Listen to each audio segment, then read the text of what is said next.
Maravilha, gente. Então, olha só. Poríferos e quinidários, nós já começamos a zoologia, são aulas que já estão disponíveis para vocês na plataforma, tá? Então, é importante que vocês assistam essas aulas de poríferos e quinidários, que eu chamei de aula 6, parte 2, tá? Onde eu fiz ali o ajuste para que a gente fique de acordo com o nosso planejamento. Se você olhar lá no nosso calendário, nosso planejamento, para a aula do dia 9 de abril, que é hoje, a gente está certinho ali, plateuminto e nemateuminto, tá bom? Então, é normal que de vez em quando a gente tenha que fazer esse ajuste, né? E eu tenha que gravar alguma aula a mais para vocês, tá bom?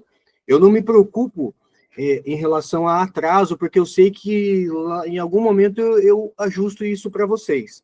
A minha preocupação seria eu não dar aquele conteúdo ou ter que passar muito rápido pelo conteúdo, tá? Então, eu prefiro fazer dessa forma. Não sei se vocês acompanharam, mas eu gravei um vídeo de uma planária. Eu tenho aqui em casa 2 aquários de água doce, e tempos atrás eu tive planárias aqui em um dos aquários. Planária é meio que praga de aquário, sabe? E aí eu tive a oportunidade de cultivar essas planárias. E aí eu falei, vou fazer um vídeo, né? Então eu fiz um vídeo. Rafael viu? Fiz um vídeo ali que dá para a gente ver a questão da regeneração da planária. Ele é um vídeo rápido, né? Então, a planária, gente, ela é um vermezinho que cabe na ponta do dedo, assim, né? De, sei lá, um centímetro e meio, né? Pode ser até um pouquinho maior, 2 centímetros, mas são vermes pequenos. A planária, ela é um verme de vida livre. Ela não causa nenhuma doença para o ser humano, tá? Então, vamos falar um pouquinho desses vermes plateumintos. A palavra plate significa achatado, euminto significa verme, né? Então a gente divide essa palavra aqui, ó. Onde? Opa, aqui. Vai pegar aqui, na verdade, né? Bem no meio aqui, né? Plate significa achatado, e euminto significa verme. Até antigamente, os livros mais antigos de biologia, eu cheguei a ter esse tipo de livro aqui em casa, hoje eu não tenho mais, né? Mas não tinha plateuminto e nemateuminto, era eumintos. Era tudo junto num pacote só, um único filo dos eumintos. Depois foi separado, né? Plateuminto, que são os vermes achatados, e nemateumintos, que são os vermes cilíndricos, tá? Quais são as características que nós trazemos de novidade aqui, galera? São os primeiros animais que vão ter 3 folhetos germinativos: ectoderme, endoderme e mesoderme, tá? Porífero não tem folheto germinativo, é ablástico. Quinidário já tem ectoderme e endoderme, são diblásticos. A grande novidade a partir do plateuminto é que são animais triblásticos, porém ainda são acelomados, não tem celoma. Uma outra novidade é a questão da simetria bilateral. Porífero é assimétrico ou tem simetria radial, quinidário tem simetria radial, e a partir dos plateumintos, a gente tem o início da cefalização. Se você olhar para essa estrutura aqui, parece a cabeça da planária. E é a cabeça dela. Só que isso daqui ainda não é olho, tá, gente? Isso aqui são ocelos. Qual a diferença de ocelo e de olho? O olho forma a imagem, o ocelo não. O ocelo ele é fotossensível. Então, a planária consegue detectar luz, mas ela não forma imagem, tá? Isso é ocelo. Ocelo não forma imagem. Ele é uma estrutura fotorreceptora, fotossensível, tá? Mas isso aqui remete ao início de uma cabeça. Não é exatamente uma cabeça com cérebro, não, né? Que a gente vai ver aqui que o sistema nervoso, ele é ganglionário e ventral, né? Esse sistema nervoso ganglionário e ventral, ele está associado a neurônios espalhados pelo corpo do animal, certo? Por isso que aquele recorte que eu fiz lá no vídeo, né? É possível, porque como esse animal ele tem um sistema nervoso bem distribuído por todo o corpo dele, e mais as células-tronco pluripotentes, que são os neoblastos, ela consegue se regenerar, tá? Ela consegue fazer esse tipo de reprodução sozinha? Consegue. Aí a gente chama isso de laceração, né? Já vamos falar mais sobre essa divisão aí, né? Sobre essa reprodução que ela pode fazer sozinha também, tá? Quando a gente fala de plateumintos, a sistemática, a classificação está aqui, ó, gente. Nós temos a classe turbelária, lembre-se, filo dos plateumintos, né? Reino Animalia, filo dos plateumintos, classe turbelária. Quem são? As planárias, tá? Tremátoda, quem são? Os esquistossomos. Cestoda, quem são? As tênias. Então, para você que vai fazer um vestibular um pouquinho mais exigente, é importante saber a classe, tá, gente? Não que você tenha que citar numa prova específica, mas, por exemplo, se uma questão falar da classe turbelária, você tem que saber, opa, são planárias. Classe tremátoda, são os esquistossomos, né? Cestoda, são as tênias. Então, é importante saber a classe desses vermes. Classe turbelária. A gente vai inicialmente usar a planária como exemplo de anatomia, tá, gente? As planárias não são nossas parasitas. Planárias têm sistema digestório incompleto, tem boca, mas não tem ânus. Cavidade gastrovascular, já tem essa cavidade, né, gastrovascular presente. São animais marinhos, de água salgada, né, dulcícolas de água doce e terrestres, encontrando em solo úmido. Né, como eu disse, são consideradas pragas de aquário, muitas vezes. Eu falei que cabia na ponta do dedo aqui, né? Então a gente vê a imagem aqui, ó, na pontinha do dedo, poucos centímetros ali, 1,5 centímetro, 2 centímetros, o tamanho de uma planária. Simetria bilateral. O que é simetria bilateral? Eu consigo traçar um eixo aqui, ó, e dividir, tipo, o lado esquerdo, o lado direito, ou parte dorsal, parte ventral, né? Se eu traçar um corte transversal aqui, ó, eu não vou ter duas partes simétricas, a não ser que eu trace nessa direção aqui, no sentido longitudinal, tá? Então, a simetria aqui é bilateral. Isso é uma vantagem, tá, gente? Todo animal que tem cabeça, ele vai ter simetria bilateral. Então, uma minhoca, que é um anelídeo, é simetria bilateral. Um inseto, que é um artrópode, simetria bilateral, né? Nós, seres humanos, temos cabeça, simetria bilateral. Então, veja, animais mais complexos, conforme vai aumentando a complexidade, nós temos a presença da cefalização, consequentemente, a presença de uma simetria bilateral. Isso já foi pergunta de segunda fase da federal. Saber relacionar a cefalização com a simetria bilateral. Todo animal que tem a cabeça, o início de cefalização, acaba tendo a simetria bilateral, que é uma característica de animais que vão apresentando uma complexidade maior, tá? Eu comentei na aula que eu gravei para vocês que a gente tem que tomar cuidado quando eu vou falar de evoluído. A planária não é mais evoluída do que uma água-viva, do que uma esponja. Ela é mais complexa, tá, gente? Por quê? Porque às vezes você vai analisar quanto tempo as planárias estão no planeta, né? Elas estão há menos tempo do que as esponjas. As esponjas habitam o planeta Terra há 600 milhões de anos, pelo menos, há mais de 600 milhões de anos. Então, por mais que uma esponja seja um animal simples, é uma simplicidade que deu certo, né?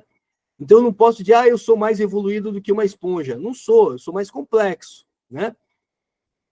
E, às vezes, a simplicidade, gente, ela traz superpoderes, como é o caso da planária, que já é um pouco mais complexa em relação às esponjas, mas ainda traz essa possibilidade de regenerar partes do corpo, né?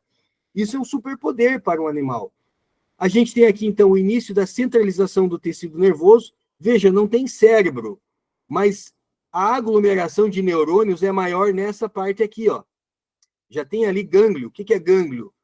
Gânglio não é cérebro. A palavra gânglio significa um aglomerado de neurônios, tá? Então, lá nos quinidários, a gente vai falar de um sistema nervoso difuso, uma rede nervosa difusa. Na água-viva, os neurônios estão espalhados pelo corpo, não forma gânglio. É uma novidade a partir dos plateumintos, a gente ter o quê? A gente ter a aglomeração de neurônios, possibilitando a formação de gânglios. Então, é um sistema nervoso ganglionar e ventral. Ao invés de ser nas costas, ele é na barriga, né? Ele é no ventre, por isso que é ventral. Então, temos ali os ocelos, que são como se fossem olhos, né, gente? Que são fotorreceptores, fotofobia, percebem luz. E as aurículas, que são essas partezinhas brancas, é como se fosse orelha, professor? Não é exatamente uma orelha, né, gente? Mas é uma percepção ali sensorial, só que nesse caso, uma percepção olfativa, tá? Uma percepção de olfato. Então, por mais aurículas remeta à orelha, né? Ela é uma estrutura sensorial, mais associada a uma estrutura olfativa, tá? Aqui a gente dá zoom, né, na parte dos gânglios cerebroides aqui, ó, dos neurônios aglomerados ali. Então, sistema nervoso ganglionar ventral. Tem uma palavra que é importante que vocês saibam para aumentar repertório aí, que é hiponeuro. Nós somos animais, nós seres humanos, somos animais epineuros. Epi quer dizer acima, hipo quer dizer abaixo. Epi quer dizer no dorso, hipo quer dizer no ventre.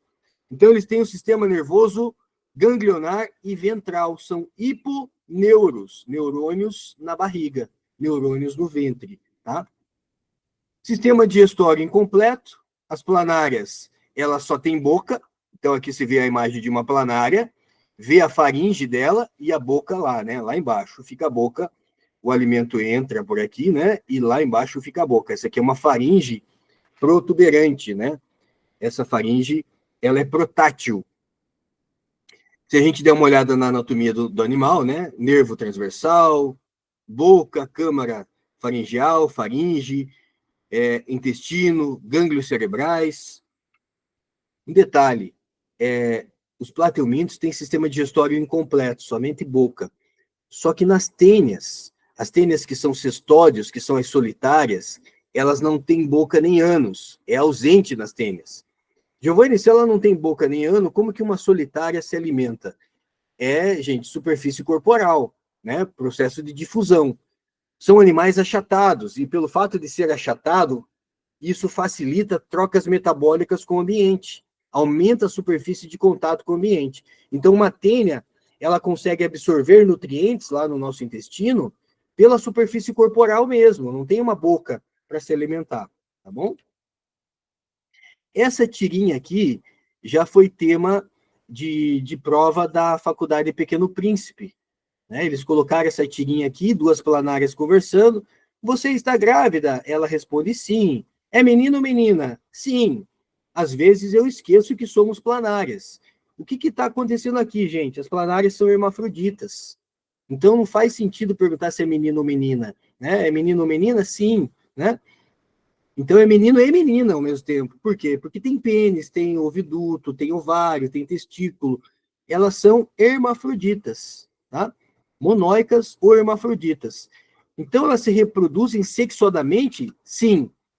Só que elas fazem fecundação cruzada. Ela não faz uma autofecundação aqui não, tá, gente? Por mais que ela seja hermafrodita, ela faz uma fecundação cruzada. A gente já vai entender como que isso acontece. Planárias e tênias são hermafroditas, são monóicas. Veja, a tênia ela vive sozinha no intestino, ela é solitária. Como que ela se reproduz se ela está sozinha? Ela faz uma autofecundação, diferente da planária, que faz uma fecundação cruzada, tá? Planárias também podem se reproduzir assexuadamente. Basicamente, essa tirinha aqui de um sábado qualquer, lá do Carlos Ruas, é o que eu fiz com a planária. Eu cortei ela ao meio, ó. Cuidado com a planária, gigante, diz a princesa, né? E aí o soldado diz, deixa comigo, princesa. E aí, quando ele corta, cada pedaço dá origem a uma nova planária. E aí ela fala, seu idiota, você a transformou em duas. Ele diz, droga, porque eu não estudei biologia, né? Ou seja, gente, se você cortar uma planária em dois pedaços, você vai ter duas planárias, né? Questão de uma reprodução assexuada, chamada de laceração, fissão transversal, esquizogênese ou ainda fragmentação. Coloquei em destaque aqui laceração porque é o nome mais usual, tá? Normalmente eles chamam essa reprodução de laceração. Pode chamar de esquizogênese, de fragmentação, também tá tudo bem. Fissão transversal, tá tudo bem, tá? Ela pode fazer isso espontaneamente. Não precisa eu ir lá e cortar ela. Ela pode se reproduzir assexuadamente por laceração. Mas ela também pode se reproduzir sexuadamente, como eu disse, né? Uma reprodução sexuada, onde você tem ali fecundação cruzada. Mais uma tirinha aqui que pode ser tema de prova. Respeitável público, vou mostrar um truque inédito. E aí o mágico serra a planária, né? Vou cortar essa menino ao meio, né? Eita, o que foi, gente, né? Aí tem, né, a questão de ter um monte de planária, porque cada vez que ele corta, um pedaço dá origem a uma nova planária. Então, está multiplicando ali cada vez mais. Laceração, esquizogênese, fragmentação ou fissão transversal. Como que é a excreção de uma planária? A excreção, gente, é através de células flama. Tem até uma musiquinha, né?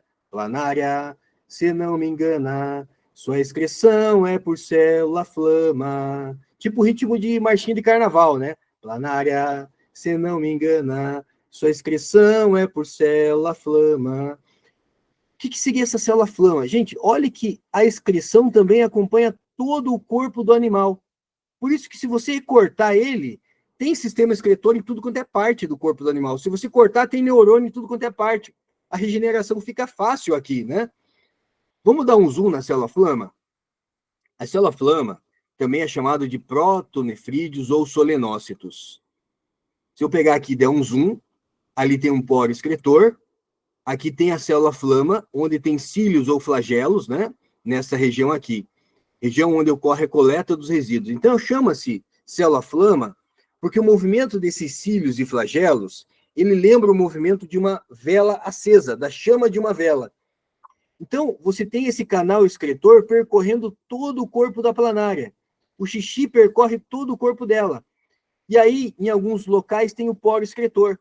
Caramba, Giovanni, então ela faz xixi por toda a extensão do corpo. Exatamente, tá? Porque por toda a extensão do corpo vai ter poro excretor. Beleza? Isso, gente, é importante. Como que é a excreção de uma planária? Células flama, protonefrídeos ou solenócitos, tá? São nomes aí importantes. Aqui mais uma imagem de célula flama para vocês, né? Mostrando ali, ó, detalhe, o tutor, a célula flama aqui se movimentando, e aí tem a excreção aqui, né? Protonefrídeos ou células flama. Vamos agora falar especificamente dos cestódios, das tênias. Nós temos a tênia solium, a cabeça da tênia solium, e a cabeça da tênia saginata. Galera, tênia não tem boca, tênia não tem sistema digestório. Então não faz sentido dizer que isso aqui é uma cabeça. Eu chamo isso aqui de escólex. Então, é errado chamar de cabeça? Não, não é, mas de preferência eu uso o termo escólex, tá? No escólex ficam ganchos e ventosas, quando eu falo da tênia solium, que é a tênia do porco, e ficam somente ventosas quando eu falo da tênia saginata. Qual das duas é a tênia do porco? Qual das duas é a tênia da vaca? Não tem erro. Tênia saginata. Nata lembra leite, leite da vaca. Tênia saginata é a tênia da vaca e do boi. Em contrapartida, a tênia solium é a tênia do porco, tá? Então, nós temos aí esses dois tipos de tênias que podem aparecer no teu vestibular. Giovanni, tem a tênia do peixe também? Tem, gente. Para quem come sushi, sashimi, né? Aí vai em buffet de comida japonesa, né? Tem que tomar cuidado porque tem a tênia do peixe. Só que a tênia do peixe, ela não é chamada de tênia, né? O nome científico dela não é tênia alguma coisa.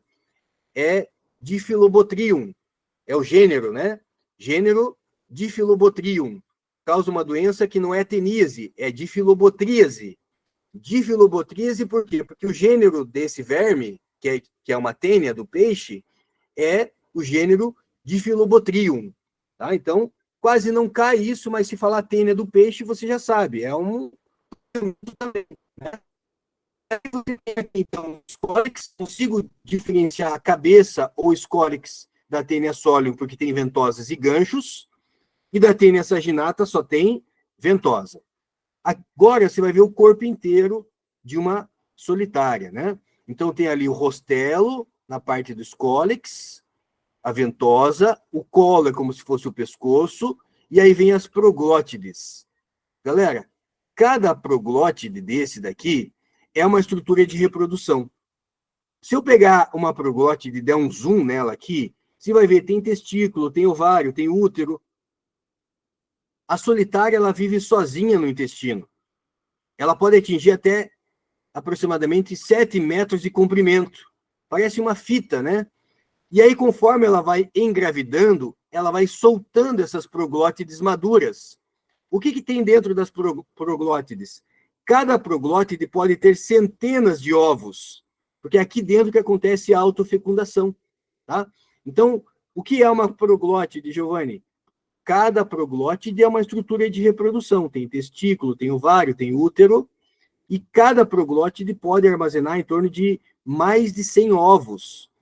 Quando a pessoa está infectada com uma tênia, ela libera nas fezes o quê? As proglótides grávidas. São eliminadas nas fezes, liberando ovos no ambiente, que pode contaminar daí o ambiente, água, alimento, né, e tudo mais. Aí a gente tem aqui uma imagem agora real, né, de uma tênia.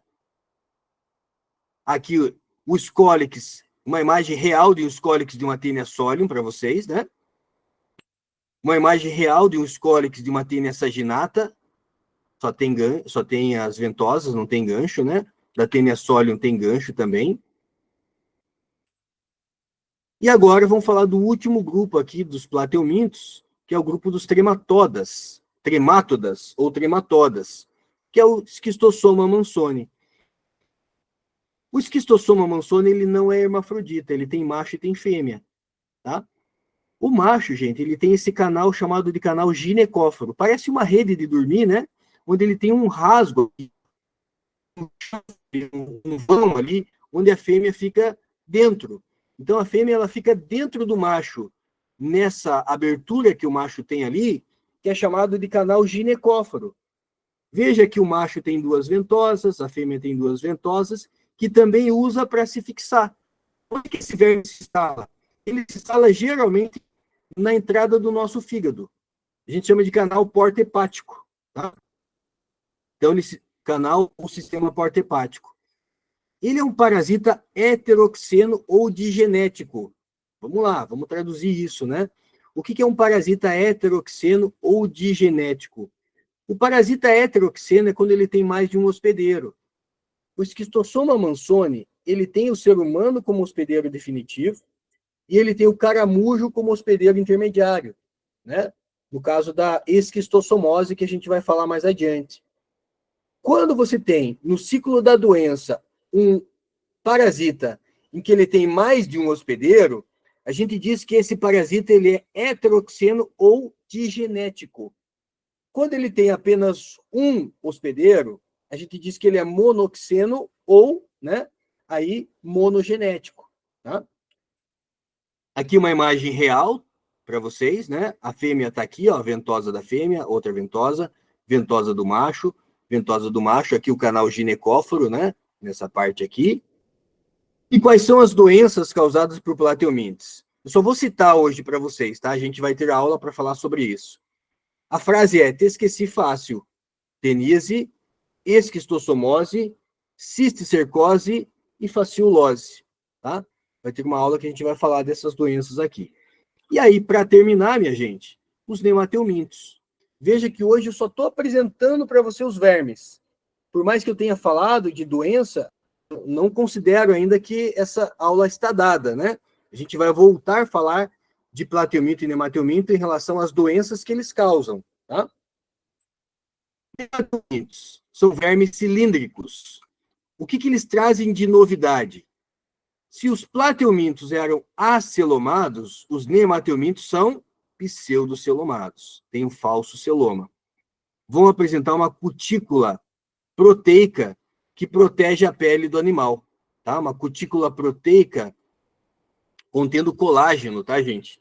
Essa cutícula proteica contendo colágeno produz, né, protege a pele do animal. Não tem sistema ainda respiratório e circulatório. Ah, como que respira, como que, né, faz a circulação? Aqui, excreção, né? A questão do sistema excretor a gente vai ver, não é célula-flama. Mas o que não tem ainda é feito por difusão, por simples difusão. Características gerais são vermes cilíndricos, não segmentados, apresentam cavidade corporal, pseudoceloma, né? Apresenta tubo digestório completo. É o primeiro animal que vai ter boquianos, primeiro grupo animal que tem boquianos. Apresenta o esqueleto hidrostático. O que é um esqueleto hidrostático? Se você pegar um saquinho de geladinho e você encher de água e você amarrar ele, você vai ver que ele fica um pouco rígido. O fato de ter água dentro de um saquinho de geladinho, isso faz com que ele tenha uma certa resistência. Isso, gente, é pressão hidrostática. É um esqueleto hidrostático quando você imagina que dentro de uma lombriga você tem um pseudoceloma cheio de líquido. Isso dá uma sustentação para a lombriga, né? Então, é a pressão do líquido pseudocelomático contra uma cutícula pouco distensível, tá? Vive em ambientes úmidos, aquáticos ou no interior de organismos. Algumas espécies são parasitas, inclusive de seres humanos. Respiração por difusão. Cutânea direta, ou seja, absorve e como não tem sangue, vai direto para a célula, o oxigênio. Sistema excretor é um sistema em tubos em H.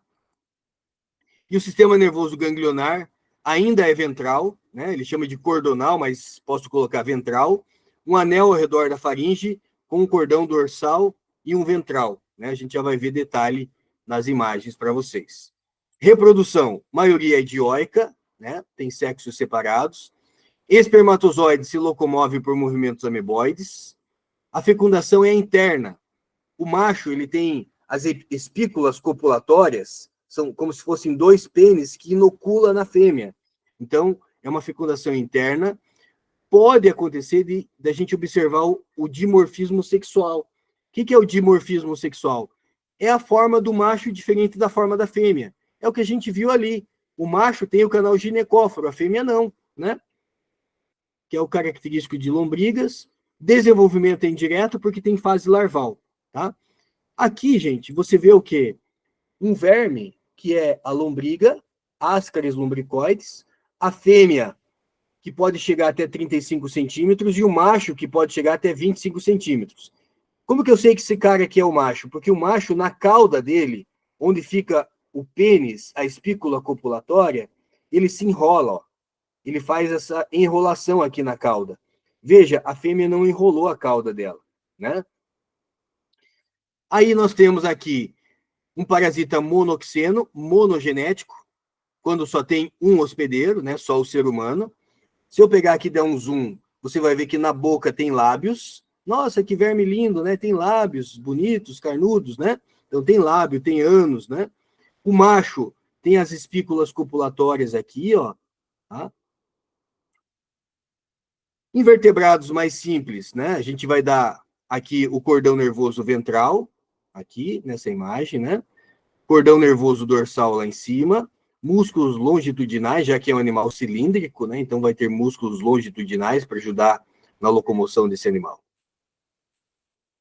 Uma parte importante, se você lembrar que a excreção das planárias é feita por células flama ou protonefrídeos, aqui você vai lembrar que é feita por tubos em H ou células de Renete. Por que eu chamo de tubos em H? Porque ele forma a letra H aqui, ó, tá? Lembra a letra H. E tem o poro excretor por onde ele elimina a excreção. Então, a gente chama isso aqui de células de Renete ou tubos em H, que é a excreção, então, dos nematelmintos. E as doenças que os nematelmintos podem causar, só vou citar também, amarelão, também chamado de ancilostomíase ou ancilostomose, ou ainda a doença do Jeca-Tatu, oxiuríase ou oxiurose, filariose ou elefantíase, ascaridíase, doença geográfica, que é a doença do bicho geográfico, e tricuríase. Tá? Essas são as doenças causadas por nematelmintos. Como eu disse, galera, fica tranquilo que a gente vai falar sobre cada uma dessas doenças de acordo com o nosso planejamento aqui, tá bom? Gente, agora, exatamente 3h50, fique à vontade, se vocês tiverem alguma dúvida, eu permaneço por aqui, se não, uma boa quarta-feira para vocês. E um convite especial, tá, antes de vocês saírem. Hoje, às 19 horas, eu vou fazer uma live, e o convidado especial vai ser o ChatGPT, tá? É uma live rápida, aí de 20, 30 minutos no máximo. Eu peguei um artigo científico que ele fala que nós levamos em torno de 4 anos e 2 meses para esquecer um grande amor. Então, se eu terminei um namoro, um casamento, quanto tempo eu demoro, quanto tempo eu vou sofrer? Em média, infelizmente, vai sofrer uns 4 anos, né? É o tempo de uma faculdade. Então, eu não posso sofrer, ainda mais eu, né? Você que está nesse ano de vestibular, né? Imagina entrar na faculdade e sofrer por amor. Ninguém quer isso. Só que não vai ser só sobre isso. Eu vou trazer a biologia por trás disso. O que acontece no nosso cérebro, o que acontece no nosso corpo que a gente sofre. E o que de repente a gente poderia fazer, conhecendo a biologia do sofrimento, para tentar diminuir esse prazo de sofrimento, né? Então a gente pode imaginar que esse artigo científico seja uma questão de prova e a gente possa falar de dopamina, ocitocina, sistema límbico. Então vou trazer a biologia e vou provocar o chat GPT para ele trazer o máximo de informação que seja relevante para quem estiver na live no Instagram, tá? No Minuto da Biologia lá no Instagram às 19 horas. Se não puder assistir ao vivo, eu vou deixar gravado depois, vocês apareçam lá, tá bom, gente? Tchau, até mais.